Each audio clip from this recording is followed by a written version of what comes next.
Right, as you can see, I'm in the Star Sports Mayfair office talking to Paul Jacobs. Thanks very much for agreeing to come over here, Paul.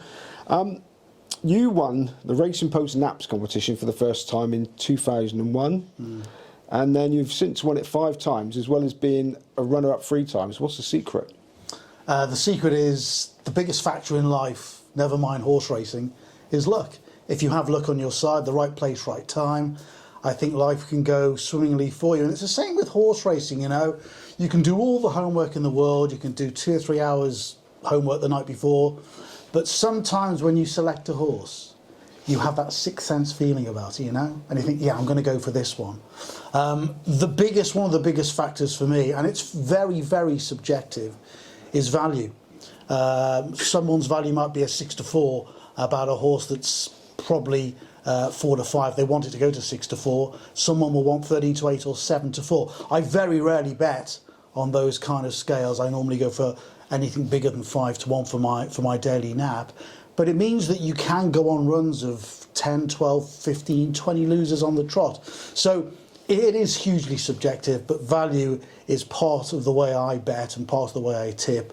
But you know what? Luck is by far the biggest factor, Simon. Right, okay. Now, modesty is a very alluring trait to have, but I can understand you can fluke it up once. You might even have a lucky guess up a couple of times, but not to win it as many times as you have. So I'm guessing there's an angle or a type of race to nap in that you sort of have identified that paid dividends. There's got to be more than just luck involved. Well, Simon, I love betting in handicaps. For me, that's the ultimate value. And I think a really, really good example is Saturday's Lincoln, which has just gone, where we had progressive 3-year-olds and 2 in particular progressive 4-year-olds that made the market. Al Mubir was the first one, of course, trained by William Haggis, and he was way too short in the market, even though he was only a 4-1 favourite. And bookmakers tend to let people overbet and therefore underprice a horse like that, and that makes the market for everything else in a race.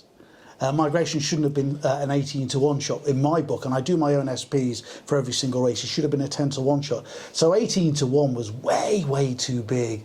And I napped him, and as a consequence, he had the luck in running. He has to come from the back. The gaps had to open. The gaps open for him. And there is luck for you again. But again, there's that factor of subjective value, and I thought he was 8 points too big. And when that happens, if you're actually betting on the race, forget about just napping.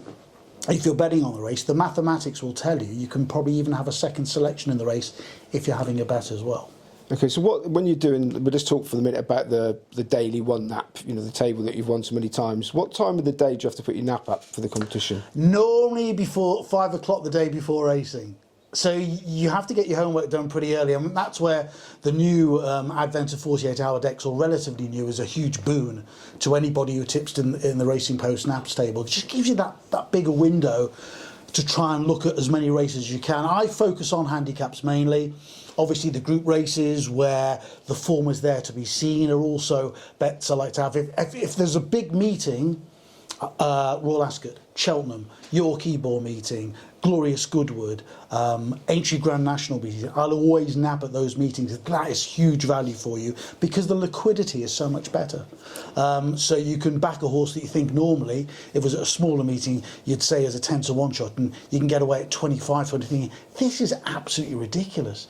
Because the media are such a strong source to inputting what price a horse is going to be, and therefore they tend to oversell a horse, and bookmakers will price it up too short because a lot of bookmakers are scared that a major part of people punting on that race and therefore punting on that 1 or 2 horses are going to overbet the horse, and that therefore gives you a bigger choice of a horse at a bigger price. VFM, value for money, that's what you look for in horse racing betting. Yes, but I mean, for your personal betting, I mean, prices must be very important, but you don't have that luxury, do you, tipping in the Naps competition? No, you don't. I mean, I always think so. I think the Naps is a really bad way to assess a good tipster, because you wouldn't bet every day. We have to bet every day. There are 2 competitions. There's winter competition, summer competition. So from October to April, end of April this year, and then May through to October. You wouldn't bet every day. I mean, if you're a really serious punter and you take your time out to investigate what you're going to back the next day, you wouldn't bet every day. So for me, it's not a really good rule of thumb for the best tipster in the country, let alone probably in the city. So I don't think it's a really good measurement. How many bets do I have a year? Seriously? 20 serious bets? 15, 16 mainly anti-post. I've already started my book for Cheltenham next year, because that's where the value is. Once you get to 8 weeks before Cheltenham, the bookmakers constrict the market so much there is no value. In fact, many a time you have a look at the prices 8 weeks before Cheltenham, and then the day of the race, many horses are bigger prices, even the fancied horses. You've been... No, I'm going to go back to this in a minute. So, but I mean, everybody you speak to, professional punters and stuff, all the value has been stripped out of the market by the off. The Betfair SP is, they tell me that it is the most accurate representation of a horse's odds of winning. But you've managed to beat that so many times and show a profit year in year. So that gives punters hope that it is possible, and it's not just a fluke up because you've done it so many times. So it is possible to win back in horses even at SP. It is. Betfair SP is very interesting. You should mention. Is it settled at Betfair SP now, or is it SP? No, it's settled still at industry That's trade even SP. more impressive that if people can show a profit over a year, Well, on a regular basis, regular being 5 times in 20 years. yeah, well, maybe it is, maybe it isn't. I always think when you're having a bet, you have to be very considered, you have to be very strict with yourself, and you have to go days, if not weeks, not having a bet. So the fact that we do have to nap every day actually goes against the grain for me. It doesn't feel right. Actually, it makes every day more exciting, to be honest with you.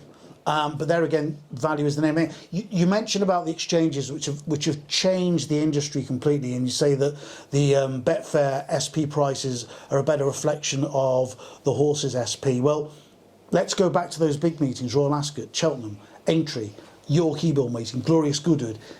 In the big handicaps, when you get a price of a horse that's bigger than 20 to 1 trade SP price, the Betfair price normally is something like between 45 and 70% bigger. And that's why I like betting on the exchanges, especially the big meetings with deeper and better liquidity. The bigger priced horses will, I think any professional punter will tell you, if they bet bigger priced horses in the big handicaps with deep fields of 16 plus runners and they get a winner, for example, Migration 18 to 1 SP, much bigger at Doncaster for the Lincoln, you'll get between a 45 and a 75% bigger price on the exchanges. Yeah, but you're betting win only, obviously. You are betting winner, that's but then you can back it up by having a bet first 3, first 4, plus first 5 market, and in the big handicaps, you know, look in the Lincoln at the Grand National, etc. First 10 you can even get as well. Okay, now I want to go to your. This made me chuckle when I read it first of all when you sent me your info. You've been a newspaper tipster since 1992. Yeah, a long time, right? isn't it? Yeah. So you were with the Mail on Sunday, and then a couple of years later you were with the Morning Star. Now you can't get a much bigger chasm in political leanings than those two titles. I was assuming that a tipster doesn't have to be a card-carrying communist to be working for one of those papers. I think when you become freelance, you write to anybody and everybody, especially if you're not known, and you're on trial, you know. If you cannot tip a winner, you will not keep a job. And I remember ringing up sports editor of the Daily Star on Sunday, I can't remember his name was, and he said, well, who are you? What have you done? I said, well, actually, not very much, but I'm a damn good tipster. If you give me 4 weeks, I'll give you free tips. Don't put them in the paper. I'll give you free tips. And if you think I'm good enough after 4 weeks, then maybe you can put me up as a tipster in the paper. And I did 4 weeks, and I made a profit of 121 points. I was hugely lucky. I had a 25 to 1 winner, a 16 to 1 winner on the first week I tipped up. I only did the main meeting every Sunday. And after 4 weeks, he came back to me and said, you're on. You're in. And I just started tipping for the Morning Star. And I'm not a red under the bed. But I remember when I first started tipping for the Morning Star, this is a great story. The guy who was the editor of the Morning Star, I can't remember his second name, a guy called John, he called me into the office, these dishevelled offices they had in the East End, and he called me and he said, do you want a cup of coffee? He goes, we haven't got a coffee machine, it's going to have to be birds. I think it was birds. I just remember this implanted in my mind. He goes, Paul, we're looking forward to you taking over. You're only the second tipster for the Morning Star since the 1930s. He said, but Paul, if there's a horse running with a colour red in it, or a city in Russia, you have to nap it. And if you don't, I'll be very, very annoyed. And one day, a horse, I think it was called Red Rocket, ran. and it went at 8-1. I didn't nap it, and I got a call. And he said, "Paul, you do that once more, you lose the job." And I never ever didn't do it again. I always stayed to those rules.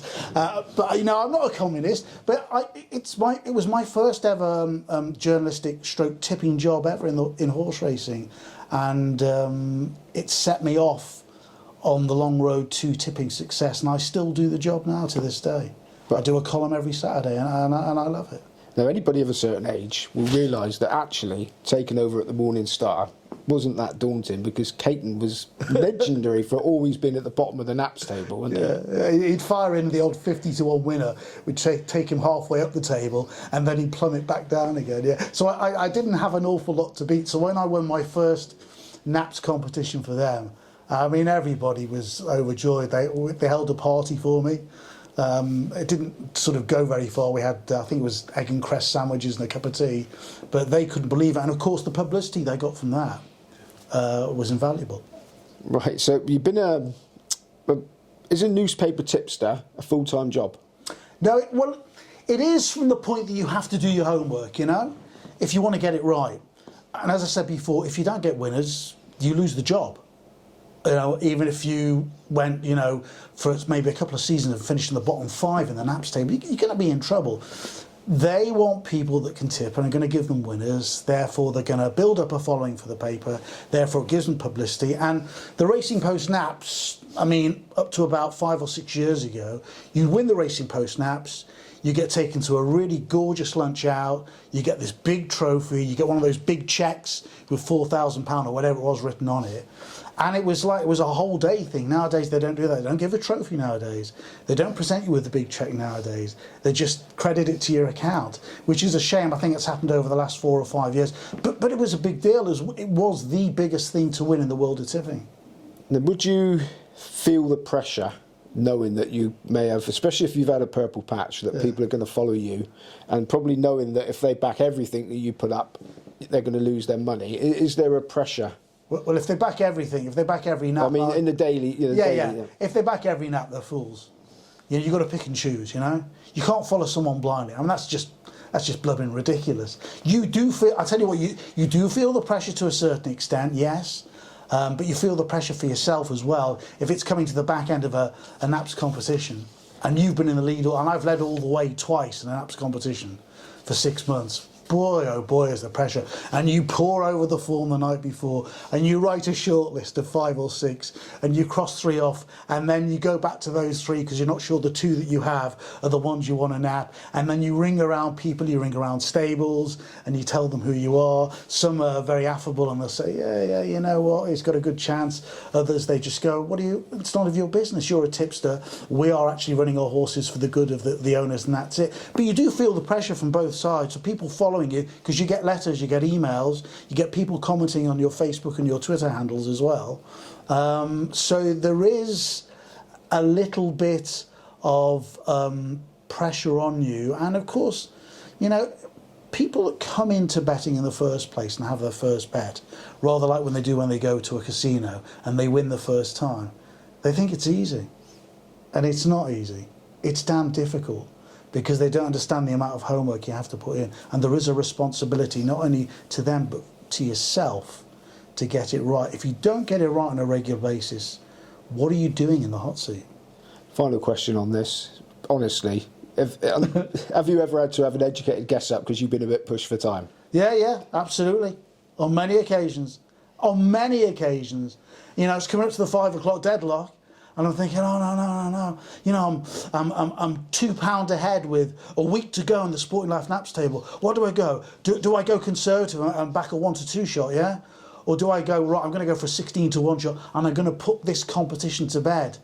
It's psychological, and you'll find a lot of people get to the top of the naps table, whether it's in the first week or 3 weeks from the end, and they absolutely cop out, and they'll nap a 1-4 shot, and it'll lose. And that's happened to me.